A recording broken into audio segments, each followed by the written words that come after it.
Good morning. I'm home. Back in the office, jet lagged as yeah. It is 7 a.m. and no, it's 9 a.m. It's 9 a.m. and I've been awake for nearly 7 hours, which sucks, man. Morning, Aaron, Simon. Yeah, it is morning. This is Australia again. Well, I'm dressed like it's Australia. I'm relaxed. It's warm. Yeah, I woke up at two something. I think a quarter past two. Both Charlotte and I are awake at quarter past two. Now, mind you, we went to bed like 9 o'clock last night, so I guess that's 5 hours. That's not too bad. Is that five? Yeah.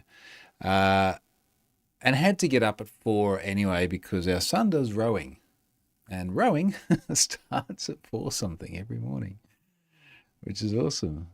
G'day, Joe. I'll talk about you later, Joe. Actually, your suggestions.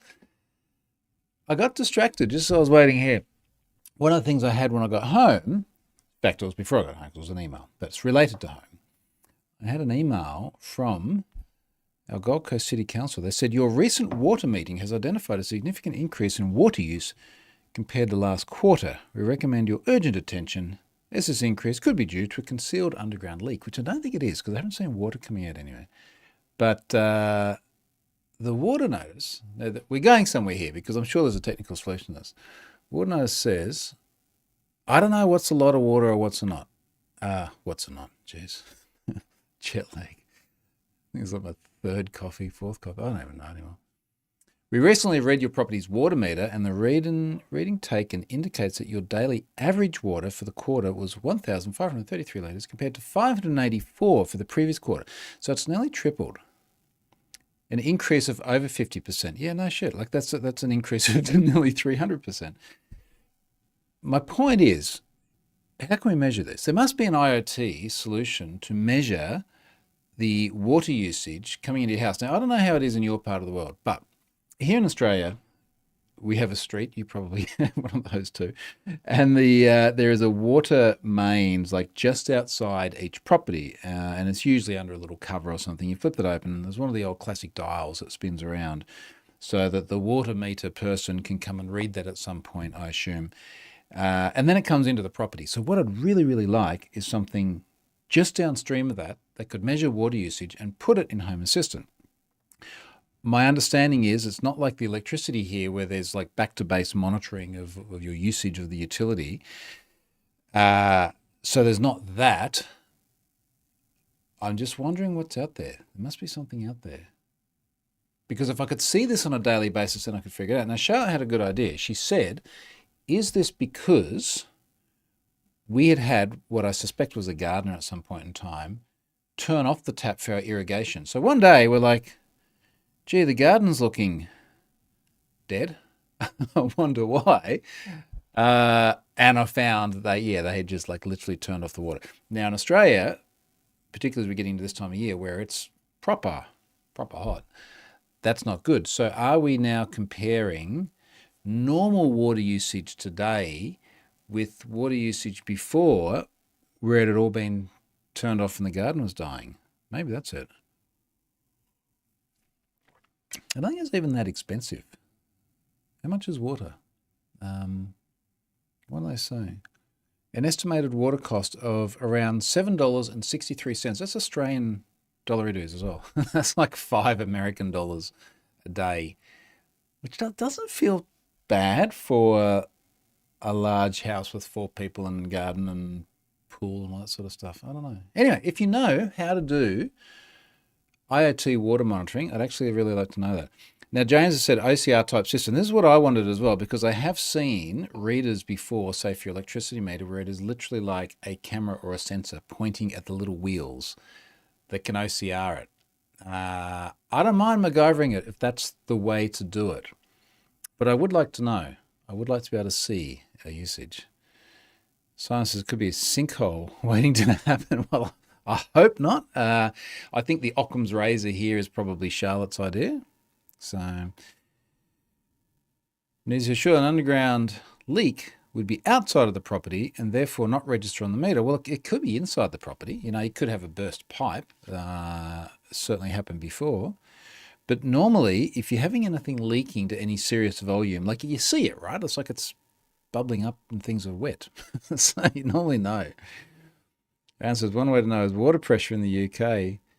We would get 1 bar of pressure. If it's lower, it could be a leak. Yeah, well, I haven't seen any difference in our water pressure. So anyway, very often I raise something like this, and then 2 weeks later, someone's like, hey, I listened to your thing when I was in the car or something, and then I figured out an idea, and I get really good suggestions. So if you're in the car later on listening to this, I'd just done like a cursory Google search, IoT water usage, and there's a few like manually put together things here. I'll keep looking at that because I need more stuff to do. Why not? Let's do sponsor. Now that I'm back home, it's another sponsorship week. Malwarebytes is this week's sponsor. Probably needs no introduction, but Malwarebytes Browser Guard blocks phishing, ads, scams, and trackers for safer, faster browsing. Now, usually I ad lib these things, but I've got a really good contextual example of where that fits into a good spot today. So we use Zendesk for our ticketing for Have I Been Pwned. I'll talk about that later on too. And I noticed this morning in my inbox, I had a Zendesk ticket, and it took me a little while in my jet lag state to figure out what it was, but it was a Mailgun phish. And it was an email that was saying, your Mailgun account's going to be shut down or something to that effect. And as soon as I saw it, it's like, hang on a moment. We don't have a Mailgun account. Like, why am I getting this? Now, we have seen a lot of phishing attacks against mail providers. SendGrid, Mailgun, MailChimp, which is the one that snared me earlier this year when I was also jet-lagged in the UK. I spend too much time being jet-lagged and doing dumb shit. I think that's part of the lesson I'm getting out of this. But anywho, so it was in my inbox. It looked dodgy. And then just before I started to record this, I had a Microsoft 365 alert saying, hey, there's a mail which has come, which is, we have quarantined it. And I was like, yeah, but the phishing mail actually came in last night and then sat in my inbox. And then I looked at it and I had to take time to figure out what it was. And then eventually you've told me it's dodgy. And then it still sits in there as a Zendesk ticket. It's still sitting there waiting to be dealt with. Now it already flagged as a phish. But I think it's just fascinating, speaking to the point of Malwarebytes and Browser Guard and the places that you need protection from. I messaged that to Charlotte straight away and I'm like, don't click the thing because it's a phish. And just because Microsoft has removed it from my inbox doesn't mean it hasn't been removed from the Zendesk list of tickets that need to be dealt with. And as I have so adeptly proven earlier this year, phishers can get you in all sorts of different ways. So I don't think there's ever been a better time for that Malwarebytes message to get out there. So thank you to them for sponsoring me again this week. Stefan's here. Good morning. Good evening. It was late for you, mate. It's 11 o'clock.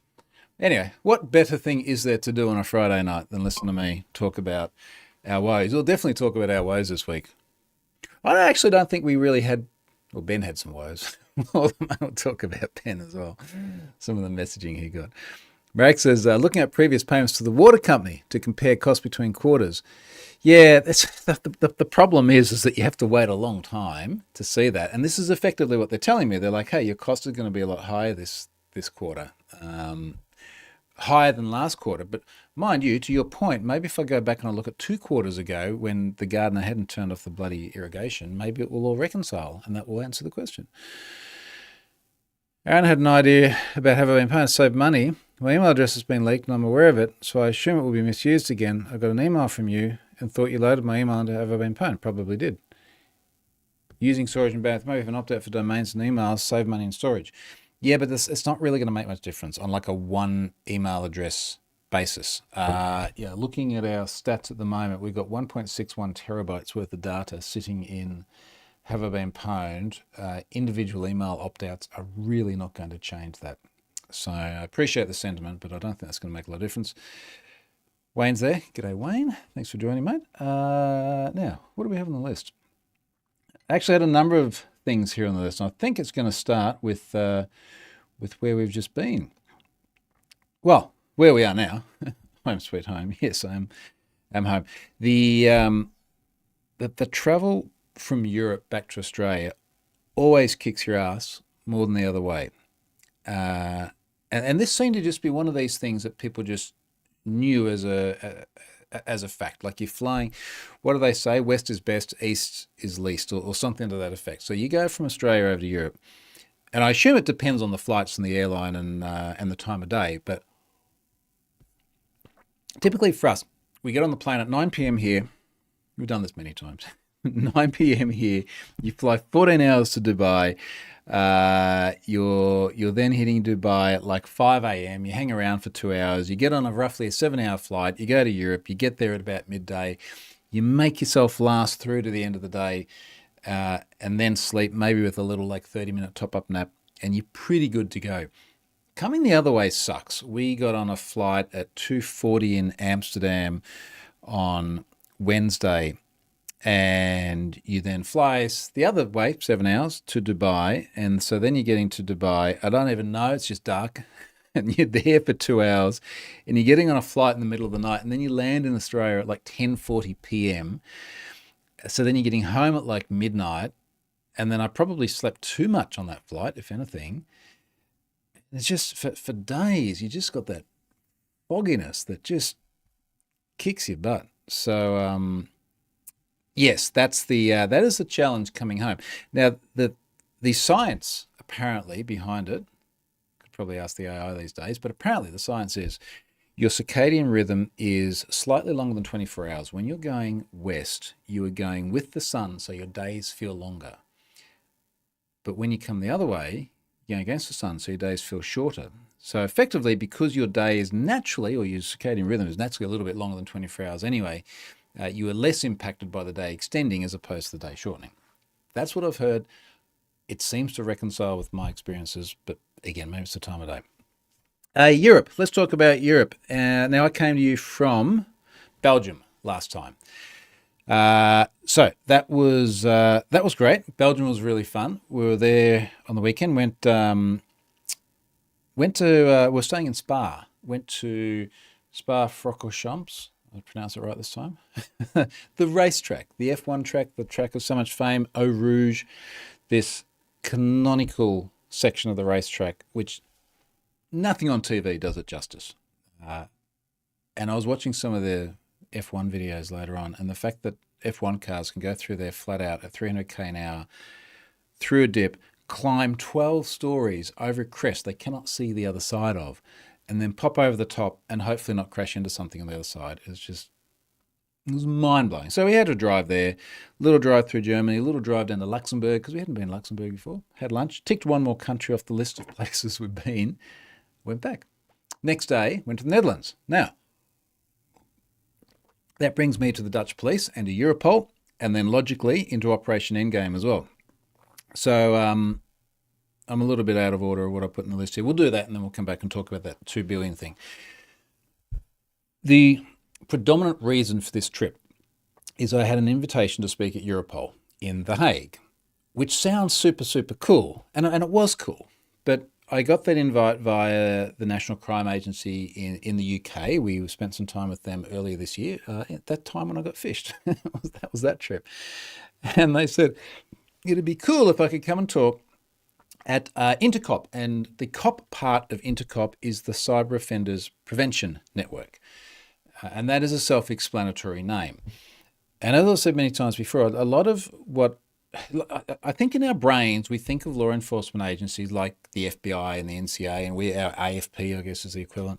We think of them as the ones that go out and catch the bad guys. Like they're there to catch the bad guys and lock them up and everything.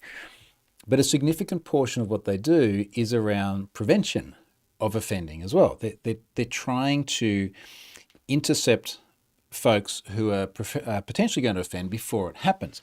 Now, they do this IRL with offenders in the real world doing old school crimes, and they do it with digital offenders as well, and particularly with younger people. So kids, young adults, there's a lot of effort that goes into preventing offending. And I think part of the way to think about this is that a lot of the folks that send me data or that we see in the news committing cyber crimes are not bad people. Some of them I'm pretty sure are. I think there's some noteworthy exceptions, but for the most part, they're not bad people. And they just haven't yet developed that social awareness of what is suitable online activity. And it is a slippery slope as well. They don't just wake up one day and start hacking into systems. They're getting into game cheats and DDoSing and exchanging things on hacking forums, and then before you know it, they're well into that space where it's getting serious. So it's about preventing a lot of that. And obviously, the interest in having me speak there is that I get to interact with a lot of these people. So I got this invite and went, yeah, like this is cool. We should absolutely do this, and then we'll work out all the other stuff we'll do on a trip like that around it.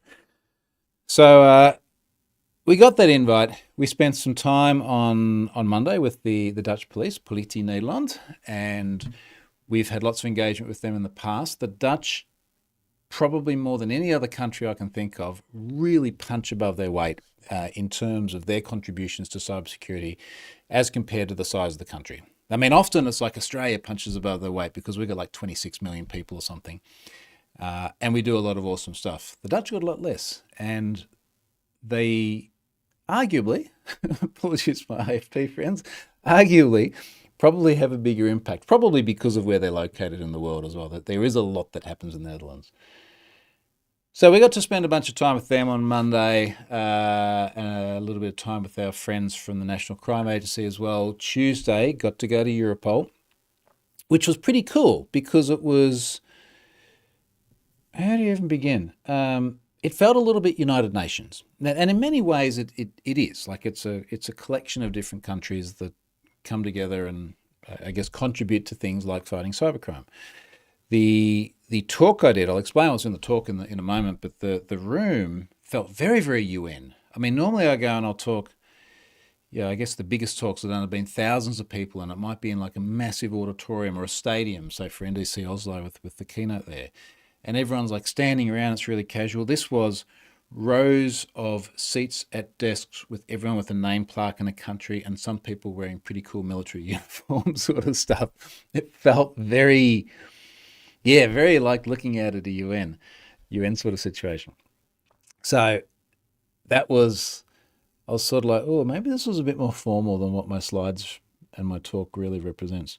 But anyway, I did about a half-hour talk, and I called it Pwned with Purpose, I think it was. What did I call it?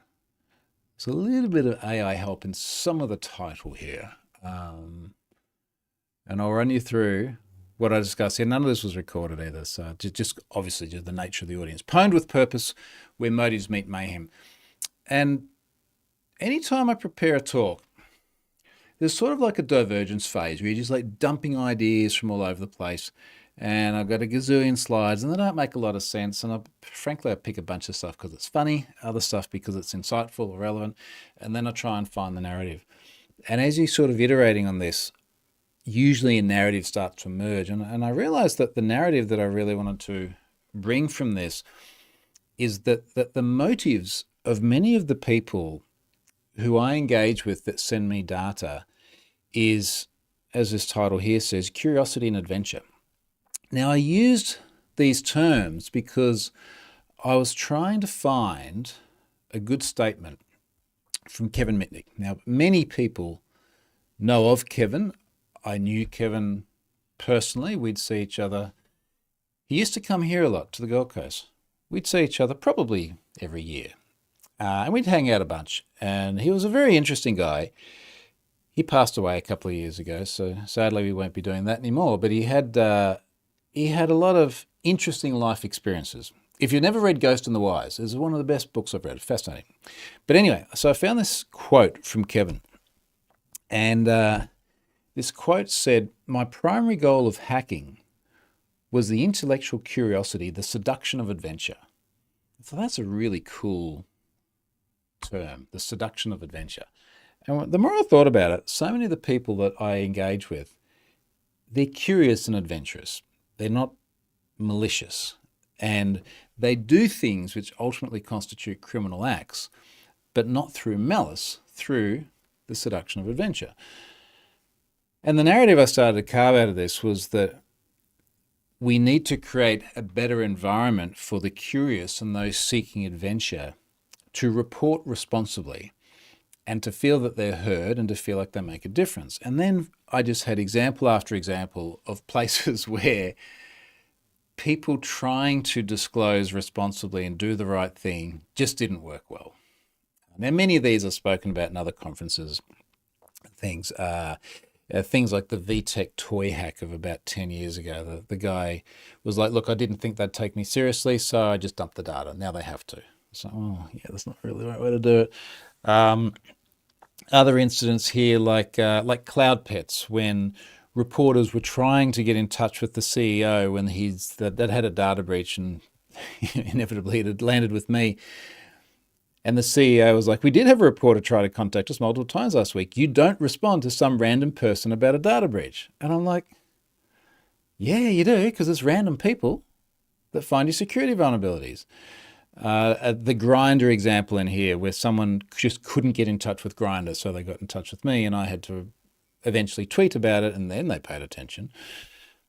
Anyway, and it goes on and on. So that was my narrative, that the people that I interact with are very frequently curious, adventurous, and are trying to do the right thing but are not being heard. So let's solve part of this problem by making it easier to disclose. Anyway, that was my narrative. Let me have a look at the comments in here. News, you got the first ever Have I Been Pwned notification this week after 6 years. Cynthian. Yep, we'll talk more about them in a sec. Unfortunately, I have 95 different accounts using that email and don't know which was in the breach. Yep, no, me either. My Hotmail's in there. I don't know which one it was from. James uses his own domain to make a different email for each one. Works out nice because he knows. Got one in the Gravatar breach. And I could see it was actually WordPress that I gave the email to. Yeah, but what you got to remember with Gravatar is Gravatar works from memory by creating a hash of the email address that you use for a service and then associating an avatar to that. And I think from memory that Gravatar one as well was someone like just brute forcing hashes. Obviously they had a plain text candidate list of email addresses, hash them, see which ones match. So that's not so much a breach in terms of what you've given to that party. That sounded really bad. I'm out of coffee. It was more about you would have enabled Gravatar and you would have actually given your email address to Gravatar and it would be the email address of the service that you were using. I think you get what I mean. Ben's here, good stuff. We'll talk about you in a moment, mate, and some of the stuff this week. Just commentary here around using identifiable attributes in either the email address alias, like a subaddress or an alias on a catch-all domain, is really good for actually attributing it back to a source. The last stuff, I had some things on my desk here, some goodies that I brought back from the Netherlands and from Europol, which is a bit of a mix of things. I've got a really nice letter of appreciation here that will go up, a lot of contrast there, up on the wall somewhere. It's got a nice Europol logo. In recognition of your outstanding dedication to the 6th Intercop Conference, Europol Cybercrime Prevention Forum. That's nice. That looks really good on the wall. That will go next to my FBI appreciation one because it looks cool. And I walked past it and I was like, wow, we have actually done something really useful and made a difference. Now, totally different end of the spectrum. The kids are in my office yesterday and they're like, why do you have a jar of cookies with a Cookie Monster on it? And they were part right. It's not a jar of cookies. It's actually a jar of stroopwafels, which is a Dutch delicacy. Now, these are little stroopwafels. This is a full-size stroopwafel. Those of you who've been to the Netherlands before may have seen them. They do reach outside those borders somewhere. It's basically like syrup in a crispy biscuit. And it is a very, very Dutch thing. And I have a jar full of mini stroopwafels. And the reason I have a jar with a cookie on it is one of the campaigns that we assisted the authorities with was the Genesis Market, I was going to say the Genesis Market takedown. We didn't assist them in the takedown. They did the takedown. But we did get a lot of data from them, which we then made searchable and have it been pwned so victims could figure out where they were. Now, Genesis Market was selling browser fingerprints and cookies from browsers because effectively all that material is provided post-auth. So even if you had strong unique passwords, multi-factor authentication, all of that is just there to get you an authentication cookie anyway. And then the bad guys were selling the cookies, which were obtained by malware running on victims. Now, because the authorities these days have a bit of a sense of humour about all this stuff, and incidentally, as I go on each one of these trips, I make sure to have beer. Have beer with these folks. And you realise that not only do they have a sense of humour, but they are consistently and without exception the most awesome people you could meet and are a lot of fun to spend time with. And you get a lot of more interesting insights into things like this. And again, speaking of that sense of humour, they decided to call the Genesis Market takedown Operation Cookie Monster. And there was a lot of Cookie Monster themes on it, and they literally gave me a Cookie Monster theme here. We've got a nice Team Cybercrime with Politi Nederland there on the front of the jar. So that's fantastic. And then the other goodies that always pop up on these law enforcement sorts of events are the challenge coins. Now, somewhere on the back of my wall up there's a whole little cabinet of challenge coins, which I think I'm going to reposition and do nicely on the big wall behind me somewhere. But challenge coins feature a lot when you go to different law enforcement events or we go and spend time with different agencies all over the world. And they're just very cool. I mean, they're of trivial monetary value, but they all represent something about where you're from. So this is the Team High Tech Crime, which from the NHCTU, the National High Tech Crimes Unit of the Netherlands, Dutch National Police on that side. And then on the other side, we've got the wolf, which is, I believe, their emblem, Netherlands Police, National Investigations and Special Operations, which is really, really cool. I bumped into another lady in the hallway from the Danish police. I've got a Danish police challenge coin, which is really cool. We've got, I assume, a Danish shield there on this side, the National Special Crime Unit, which looks really cool too. And then the one that will lead us into the discussion now about Operation Endgame is we now have, and I can actually pop this one out of the cover too, an Operation Endgame challenge coin. Now we're going to talk about the third season, as they call it, of Operation Endgame, which is a joint effort between many different countries. If we just look at some of the flags on here, we've got the Europol flag there, the Germans, the Americans, that's the Danish flag there, the UK, obviously the Dutch, and the French, because that's the same flags, just the other way around. And I believe, Thanos, it's a Thanos hand on the back with all the different countries on it, which looks really, really cool. So let's talk about Endgame. Now, we have supported Europol and their respective partners with two previous editions of Operation Endgame. And Endgame is I guess it's a collective initiative to take down criminal infrastructure, botnets, ransomware campaigns, all of the different ecosystems that exist around these things. And after taking these down, inevitably there's a bunch of data. It's a bunch of victims of cybercrime. And the position with the folks over there, as has been the position with the likes of the FBI before after their various takedowns, is that you've now got all these victims of cybercrime who may have had malware on their machines, they may have been phished, they may have had all sorts of other nasty things happen, ransomware. You can't really, as a law enforcement agency, contact all these people. So can you imagine?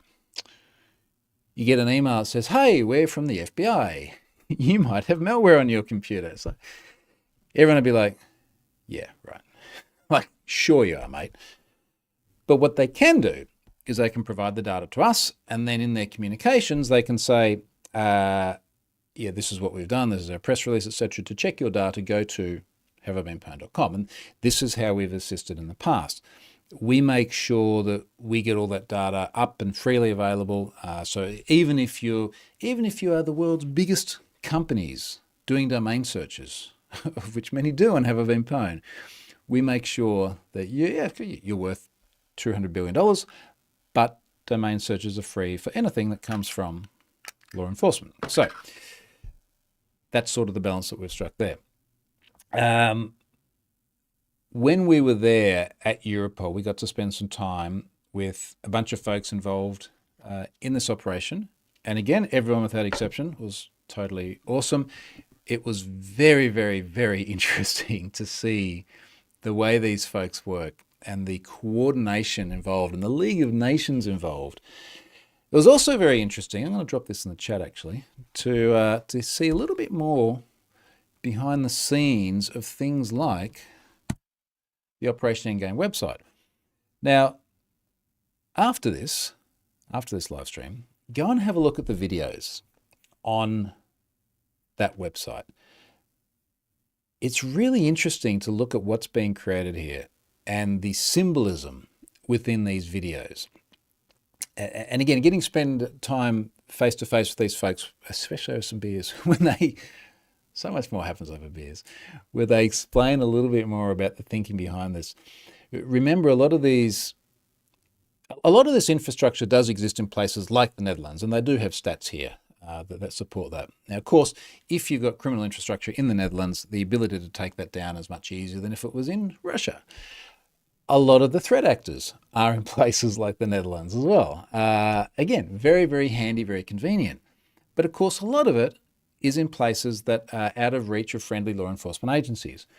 So even when threat actors are identified, I'm pretty sure that they do have multiple people, here we go, identified here with very Russian sounding names, so join the dots on that. They can't reach these people by traditional law enforcement means. They can do videos full of psyops, psychological operations, things that, messaging that they know these people will see. And I've seen some other commentary on the socials about some of the messaging that's in here, particularly looking at things like the one at the top here is Radamanthys Steal a Factory. So this was one of the campaigns that was taken down. And the video is quite funny because it basically shows that the criminals who had created these info stealers that would then sell them to affiliates, which is effectively like franchisees, the creators were then stealing a bunch of the data as well, according to the video here. They make that quite clear. So that sows suspicion. Can you really trust your criminal comrades? So have a look at it later on. Just look at each one of these videos and just remember there's a lot more than what you just see on the surface. Let me look at some of the comments here.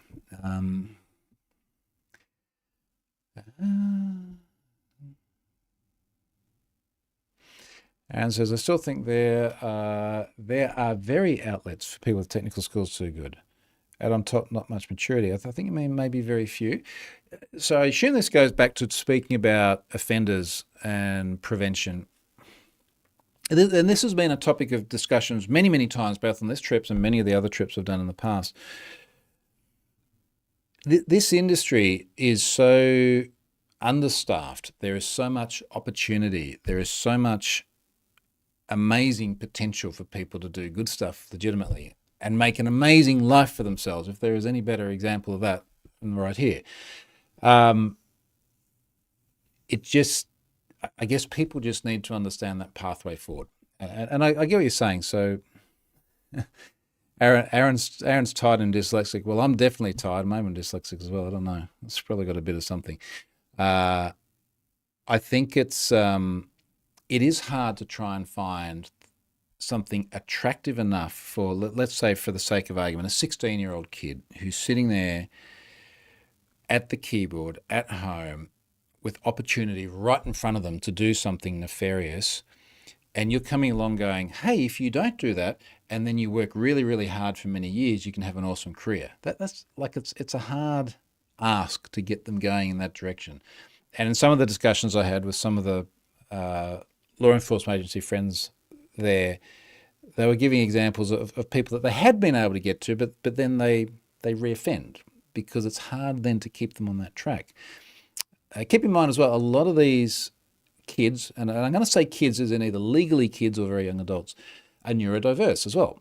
And that makes it much harder for them to necessarily see the ramifications of some of these actions. And I imagine, and I'm speculating here, but I imagine it's probably also a lot harder for them sometimes just to let something go that maybe they shouldn't be pursuing. So I get that. It's a hard thing.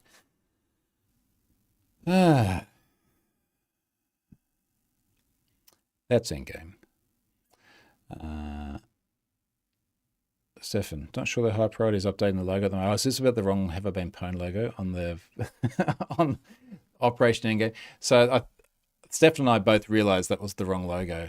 It's the old Have I Been Pwned logo, but we're sort of like, they're very busy right now. I think the last thing I want to do is make more work for our friends at Europol right now. But yeah, the Have I Been Pwned logo is sitting down there in the list of partners. How wild is that? Like, I started a data breach website full of data taken from criminal activity, and now it's sitting there on a coalition of law enforcement agencies as a partner, helping them do good. That's wild. How did I get here? Right. So that was Europol Operation Endgame. This is season 3. Obviously, these things are going to continue. I have no doubt that there will be more seasons, because I don't think the bad guys are just going to go, yeah, let's stop. It'll keep going. Aaron says, what's your opinion on IT certifications? Which ones do you think are good? I think I read you helped out with one. I have a blog post on this. Where is it?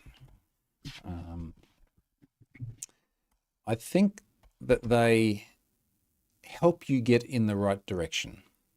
There's something else, Troy Hunt, InfoSec careers, certifications. I think I actually wrote this around about the time I was doing, here you go, careers in security, ethical hacking, and advice on where to get started. Wow, it's 2016. All right, this is 9 years old, but it's still relevant. And I put this out as we were doing material for Pluralsight for certified ethical hacking.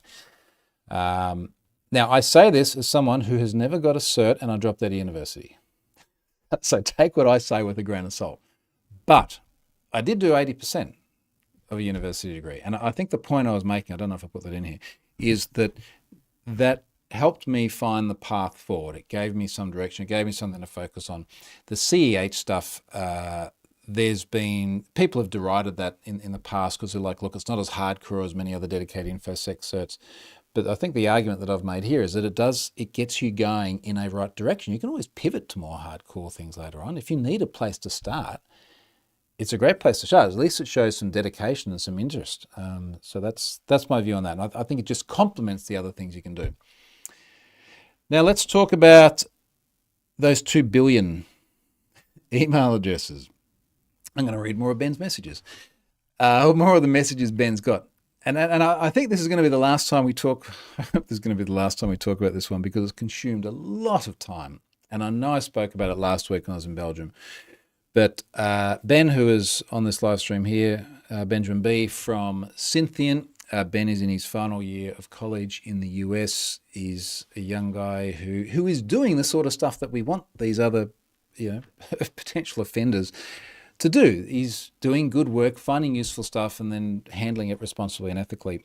And he's provided us with a very large amount of data that we put into Have I Been Pwned, I guess a week and a half ago now. 2 billion unique email addresses in credential stuffing lists, 1.3 billion passwords. About half of those we hadn't seen before. Now, his goals, and Ben knows this, but just for everyone else's interest, so many people reach out to me and they want to send data or other bits and pieces I think are going to be useful for Have I Been Pwned. And very often you can tell straight away they're, as we'd say here, randos. They're a bit, use your imagination. Ben and I had a couple of video conferences, and that goes a long way, because you can talk to someone and go, wow, they're nice and normal. And Ben was awesome. And he had really, really good intentions, good motives. And that really helped give us a lot of confidence that we were processing data that was obtained the right way and was going to do useful things. So we get all this data and Have I Been Pwned. I spoke last week about us having to do things like carefully send those emails out in such a way that we didn't get ourselves binned by any of the big providers. And Joe, who's on this live stream as well, had made the suggestion about gradually incrementing the rate at which we send emails. And I ended up vibe coding a delay such that as we queued up each email, as we dropped it into an Azure storage queue, it had a visibility delay that was anywhere between just send it now and send it in a week from now.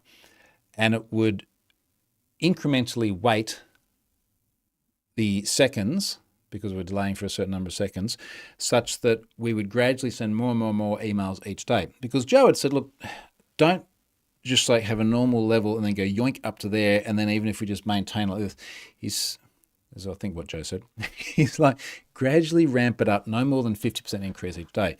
So we ended up on each hour of the day sending 1.015 times more emails than the previous hour. So that was about a 45% daily increase in emails.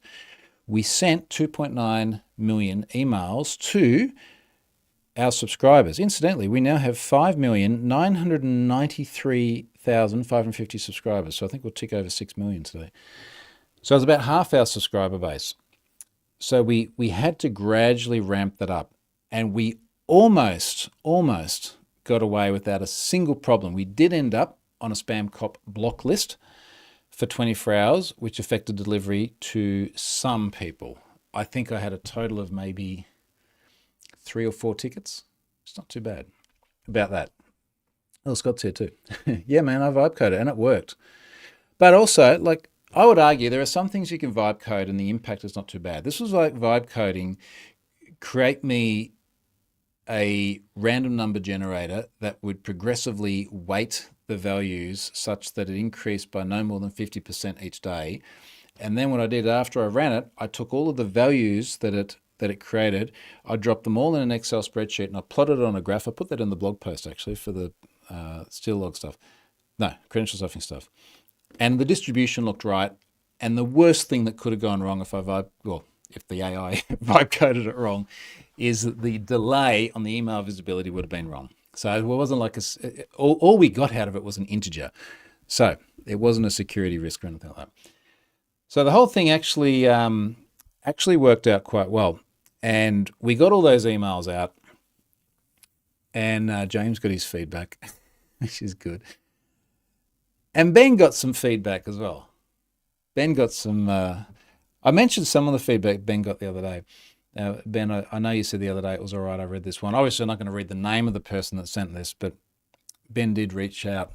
I feel like it was yesterday morning, my time. He's like, look, I'm getting some feedback from people.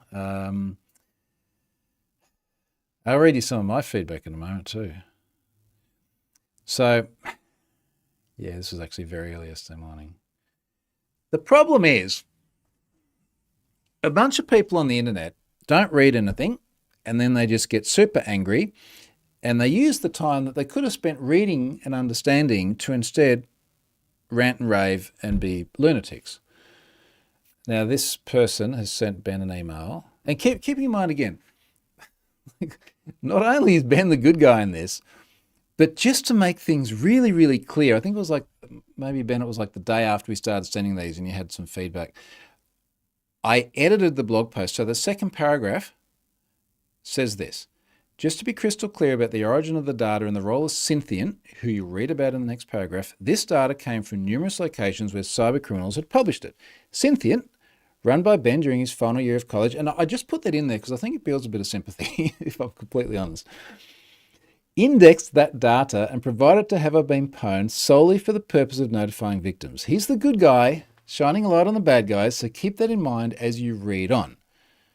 Then in brackets, some of the feedback Ben has received is exactly what I foreshadowed in the final paragraph of this post. Now let me read that because I think that's relevant here. My final paragraph said, if I could close with one request, this was an extremely laborious, time-consuming and expensive exercise for us to complete. We've done our best to verify the integrity of the data and make it searchable in a practical way while remaining as privacy-centric as possible. Sending as many notifications as we have will inevitably lead to a barrage of responses from people wanting access to complete rows of data, grilling us on precisely where it was obtained from, or, believe it or not, outright abusing us. Not doing those things would be awesome, and I suggest instead putting the energy into getting a password manager and making passwords strong and unique, or even better, using passkeys where available and turning a multi-factor auth. That would be an awesome outcome for all. It's like I could see it coming, isn't it? So the feedback that Ben got, and I know he's had multiple ones of these and he's just sent me a small snippet of them. Dear Synthient, / to whom it may concern, my email address was exposed in the April 2025 Synthient credential stuffing threat data breach. They have obviously just copied and pasted the exact title I gave this, which aggregated 2 billion unique email addresses and 1.3 billion unique passwords from a credential stuffing list published by cybercriminals. These lists are used by attackers. This is the entire freaking intro. I didn't even read this properly before. These lists are used by attackers to compromise unrelated accounts when victims reuse passwords. The compromised data included my email address and potentially passwords associated with it. I did not consent to this disclosure, and it has created risk of identity theft, account compromise, and fraud. Nobody consents to being in a data breach, you galah. Like, this is just not the way they work. I request, number one, a full accounting of what data related to my account was compromised in this corpus. Number two, details of what steps Synthient and its partners, including Have I Been Pwned, are taking to protect affected users and prevent misuse of this data.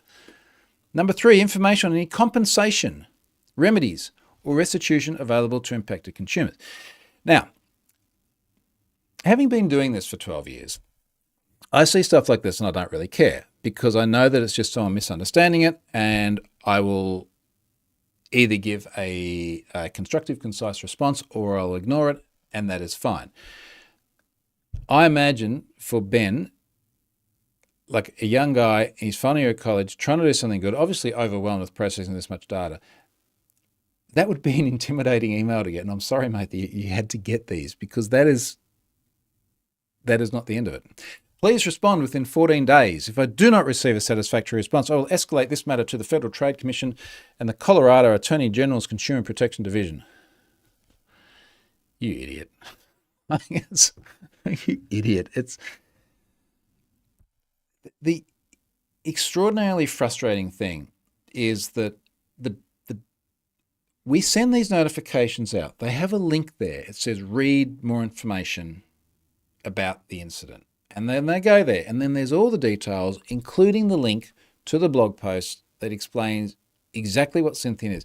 You would think if someone was that concerned about the exposure of their own personal data, they would click the link and read what actually happened. This, look, I don't know if it's just like people just wanting to be angry, or it definitely was an issue with, I mean, we could not have been more explicit about where this has come from. Is it people not wanting to? Is it people just trying to have a go at it? Maybe Ben will turn around and just send me money. That would be fine. Now, to that effect as well, I actually got to the point where I have closed off comments on that blog post, which is almost unprecedented for me. But I kept getting these extraordinarily frustrating messages. And I'll give you an example here. So the theme is people get pissed because I am not telling them what the password is on their account. So what they're asking for is, instead of just loading email addresses here and passwords there, disassociated, you can search both independently, they want to have the association and they want to be able to retrieve the password. And in some cases they say, well, they should be able to retrieve it. Just pausing for a moment, it was so hard to take 2 billion email addresses on their own and process them. The password's not so much, it's a much simpler construct for many reasons. But to then say, of these 2 billion people, and most of them had multiple passwords against them as well, so then you've got 2 billion unique email addresses. Let's say, for the sake of example, you've got 7 billion passwords.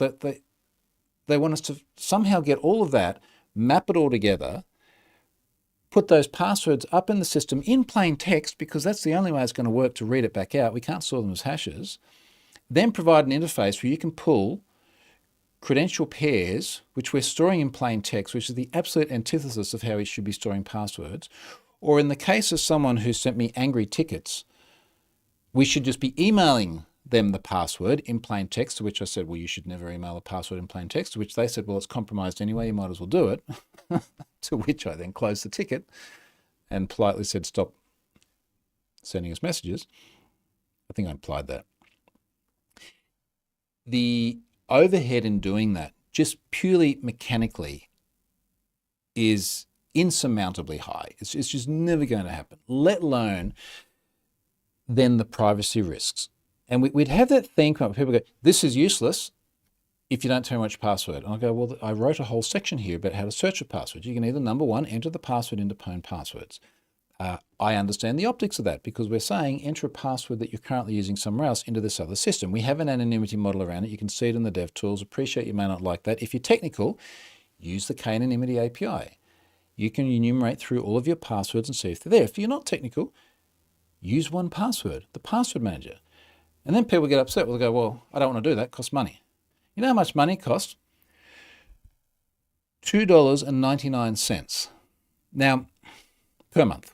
How many seconds did it take for us to burn $2.99, Stefan? You've seen the costs of Azure for that period. We are down tens of thousands of dollars for the processing of that period. And then when someone pops up and is cranky about $2.99 because the service that we're providing for free doesn't tell them the password, I lose a bit of patience. I mean, there's this person here, anonymous. Of course, they're freaking anonymous. I have to agree with the other reports. The blog and the emails sent was extremely misleading. It seems the notifications get less and less useful over time. I care about service providers getting compromised, not when some rando, good choice of word, decides to release another compilation to make themselves feel self-important. That's you, Ben. If you don't find it useful, you don't need to tell us that you don't find it useful. You just don't use it. It's so easy just to ignore it. It's so easy to click the link down the bottom which says unsubscribe from the thing that we're providing for free anyway. And then I just closed it off because I got sick of it. I'll open it later on, but there are probably people still reading the emails that we've sent, and I just didn't need to have more drama with it. What's in the comments?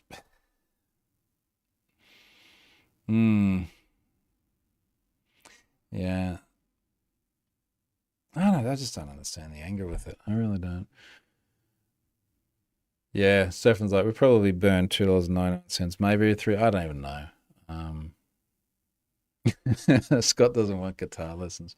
I got to drop the blog post in. You can read this later on. There's a Ricky Gervais skit where he says, basically saying people interjecting on the internet in places that they shouldn't. And he likened it to, you go and you want to offer guitar lessons and you put a flyer up and you say, if you want to have guitar lessons, you can call me.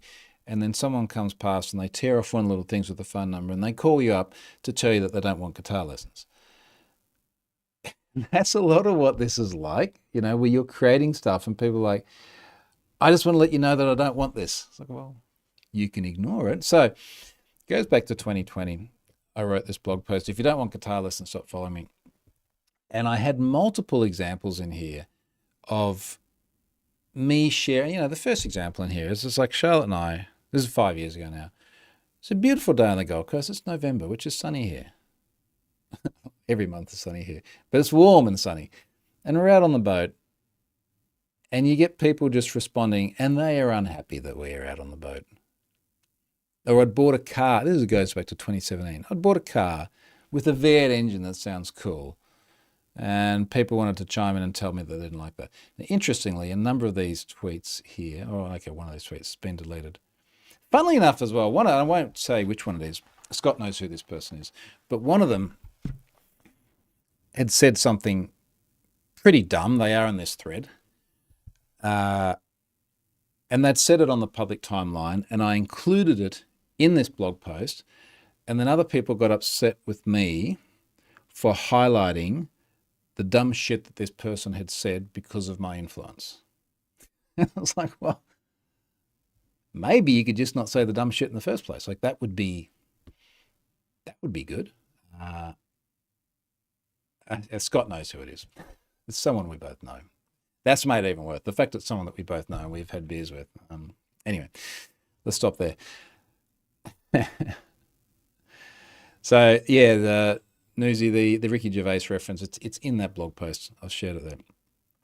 Anyway, like all of that is now quietening down, which is good. I'm sure that we'll still get some queries about it. I know we've had a gazillion tickets asking various questions, bunch of resellers asking various questions, which does make it a little bit painful. No, Aaron, that person is not here now. I don't know if Scott and I will see that person again, if I'm completely honest. We will have a little bit of tail end of work to do with this. But of course, now there's other things as well. I do have multiple other breaches that are backed up whilst I've been processing all this other stuff and traveling. I've actually got a self-submitted one that I need to get live, which is kind of interesting when an organization says, hey, we've had a breach, we want to send you this data. And there's a bit of an interesting story on that one. So hopefully we'll be talking about that next week. I like the approach this organization has taken. So yeah, now we just got to work through the backlog, get the other remaining stuff done.